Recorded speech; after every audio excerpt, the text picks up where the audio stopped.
No heroes. No heroes. No heroes, baby. Hello and welcome to another deck profile on our channel. Today we are here with top 64 Timur. Yeah, Timur. Hi. How was the tournament for you? Yeah, better than I thought. Coming here with I wanted to finish at least 8-4, and then went into top cut. So Yeah. reached everything I wanted to reach basically and more. Yeah, respect for playing to coming in the top card, and you play purple Luffy today. Maybe you won't tell us something about your matchups. My matchups actually were first. I played 5 mirrors. Actually, 5 mirrors. 5 mirrors? 5 mirrors. Okay. Yeah, that was quite heavy. I lost in the second round. I lost against the first mirror I faced. So I went into the other 4 mirrors. I was like, damn, rough, but I managed to win the other 4. Yeah. I faced 2 inner, 1 katakuri, and the rest was Sakazuki. Yeah. And in top cut?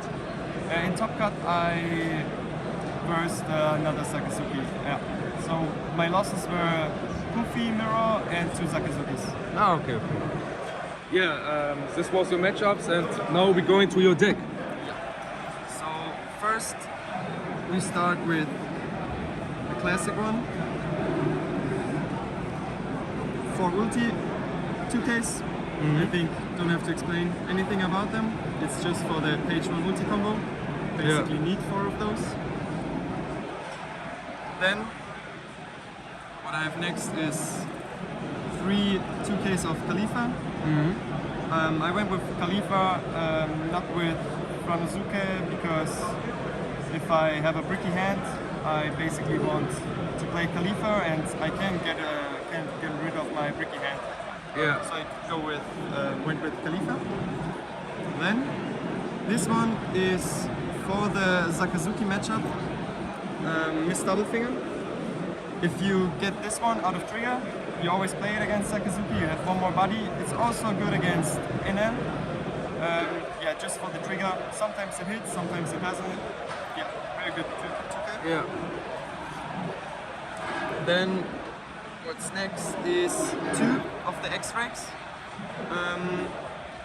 Yeah, I love X-Rag because versus Sakazuki you have to when it's late game you always want to do 5-drop, 5-drop, 5-drop, and the X-Rag can be very helpful because you get rid of one hand card from Sakazuki, and sometimes can be super good.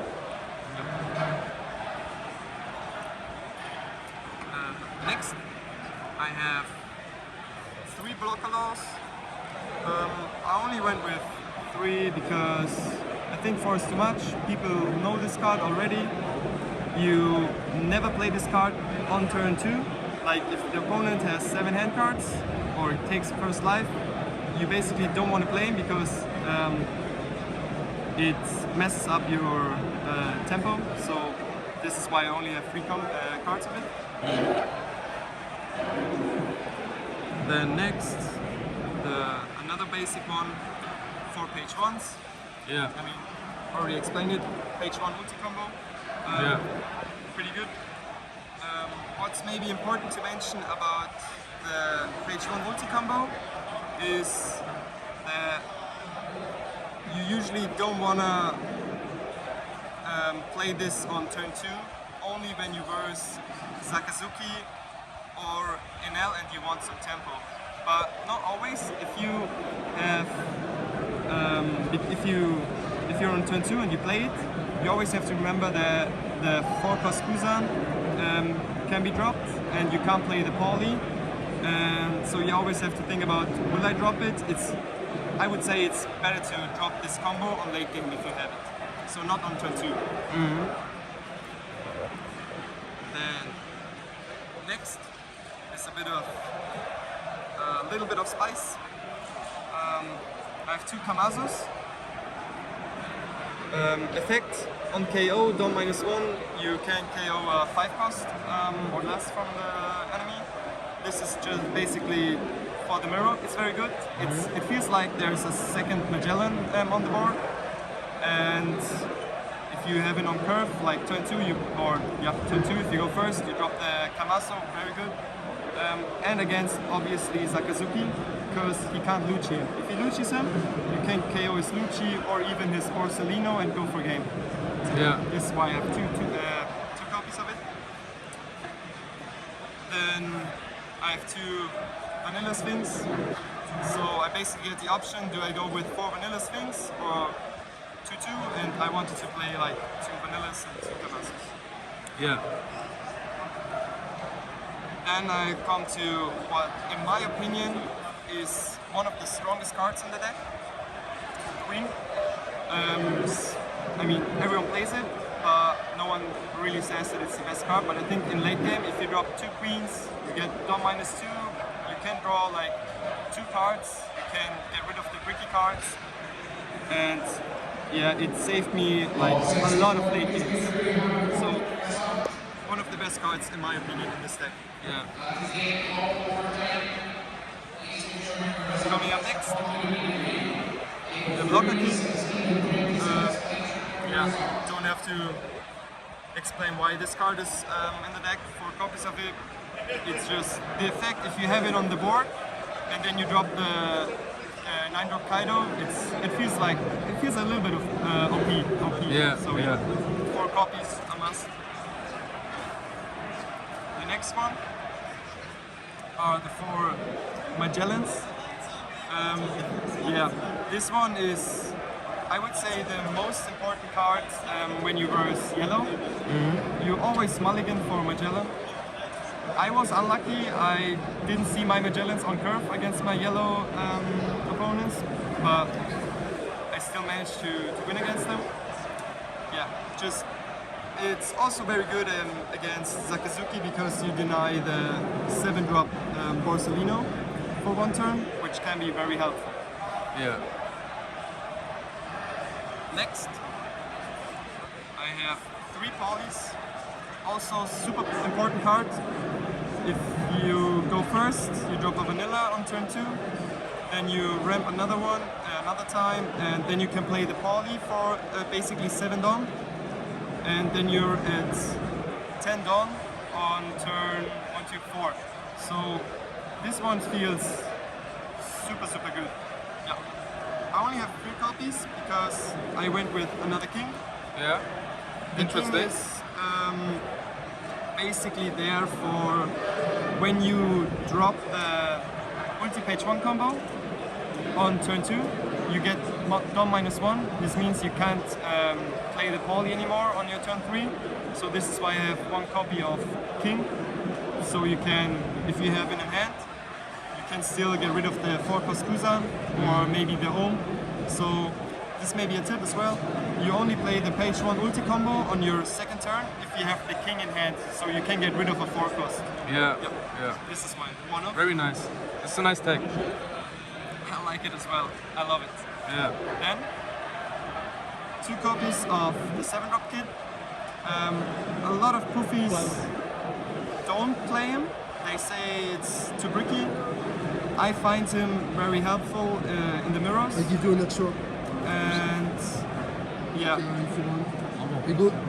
And it's very helpful in the mirror and against red decks as well.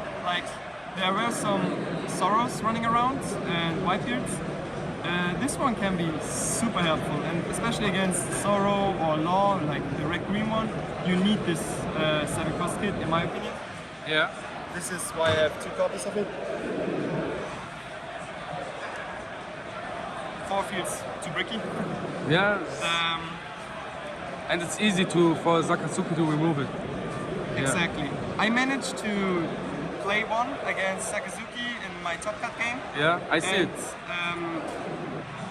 Funny enough, he couldn't get rid of it Yeah. in his first try because he trashed 2 Ice Ages already. But yeah, this is just sometimes you drop it against Sakazuki, but like it's not very common to drop it. Yeah, yeah. But it's Then- very good against yellow. Yeah, Yeah. very good. Next one, 3 Kaidos. I went with 3 of them, not 4, because I don't know. Most of the times you only play 1 in it per game, and I wanted to play 1 kid, and so I chose I go with 1 king and 3 Kaidos. So yeah, a 4th one. If I wanted to add a 4th one, I needed to get rid of a 1k or something else, and yeah, I didn't want this, so I just went with 3 copies. Yeah. Insanely good card. Gets rid of the Luchis, gets rid of the Sanji blockers, the triggers against yellow. It's your endgame monster, so yeah. Then, as you maybe already guessed, I have a lot of non-counters. I think I run 13 non-counters, something around that.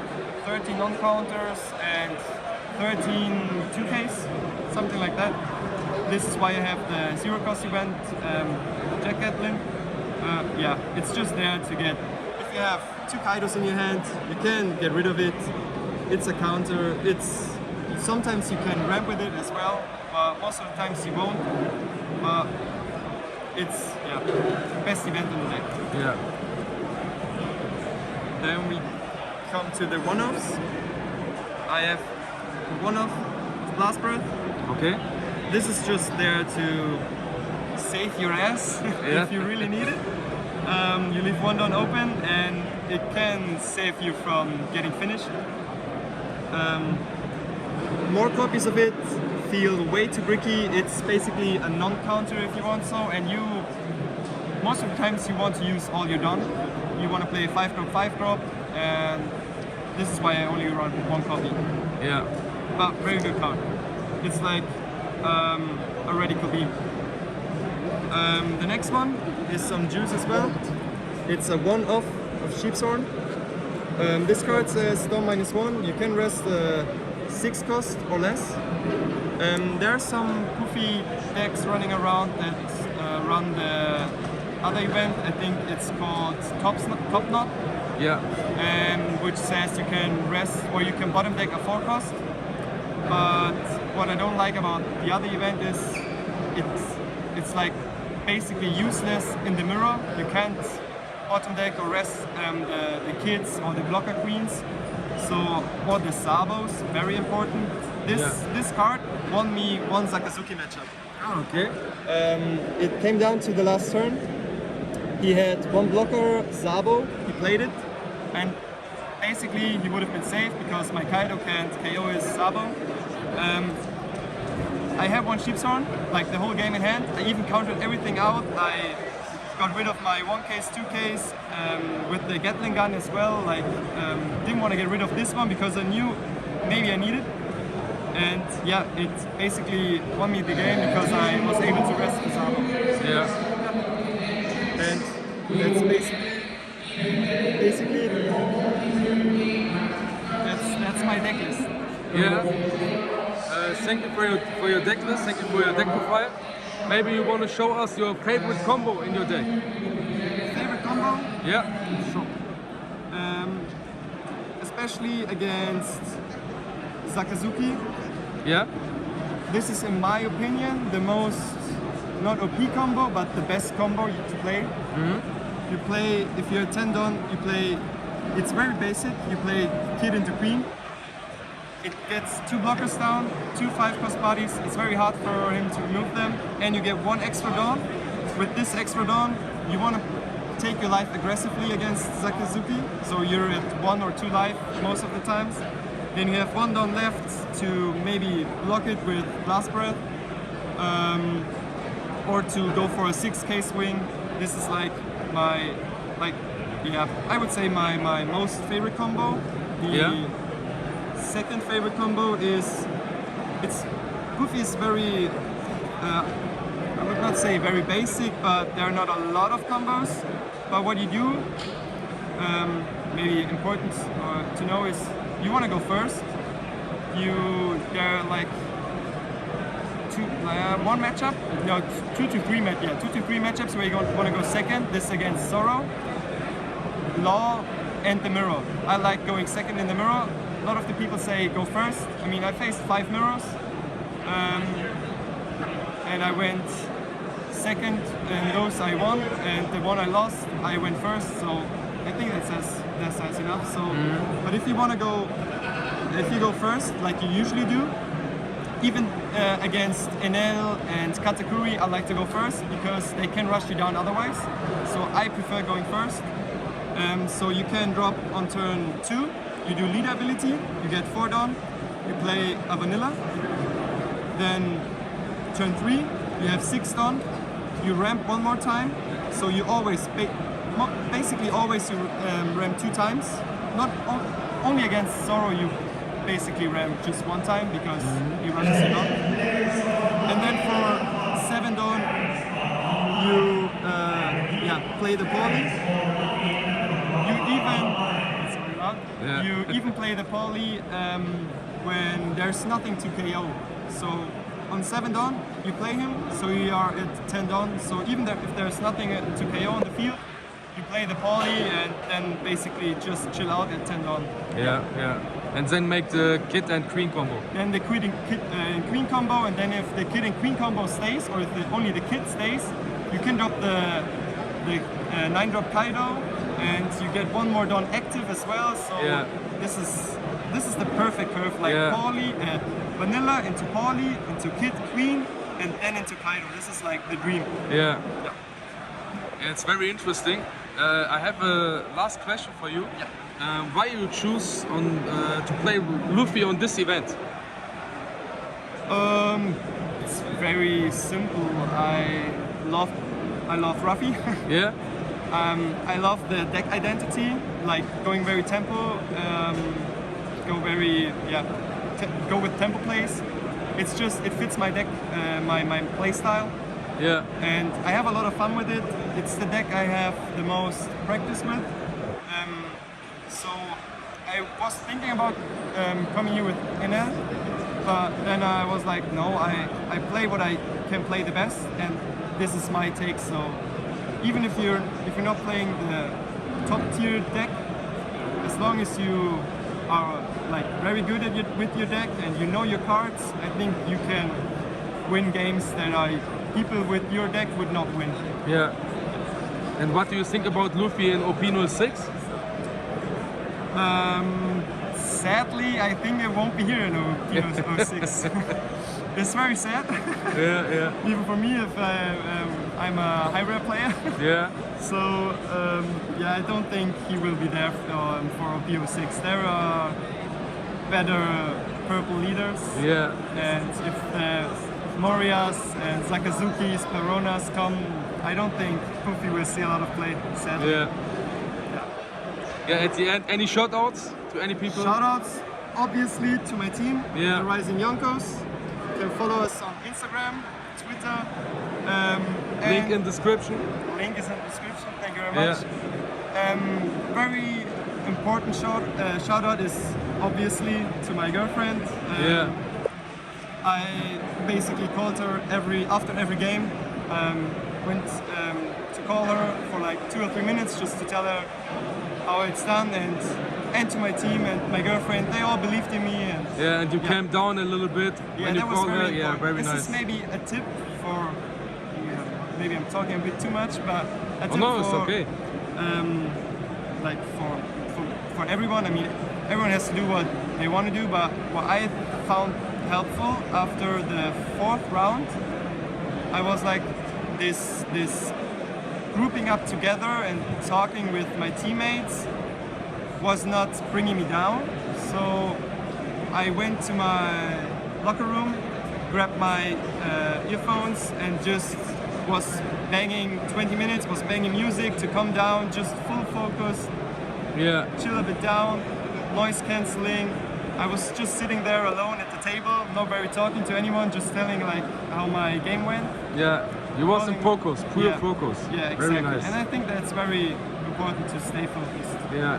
This helped me a lot. Very nice. Yeah. At the end, I would say, Thank you for the deck profile, Timur. It's very loud here. But see you. Bye.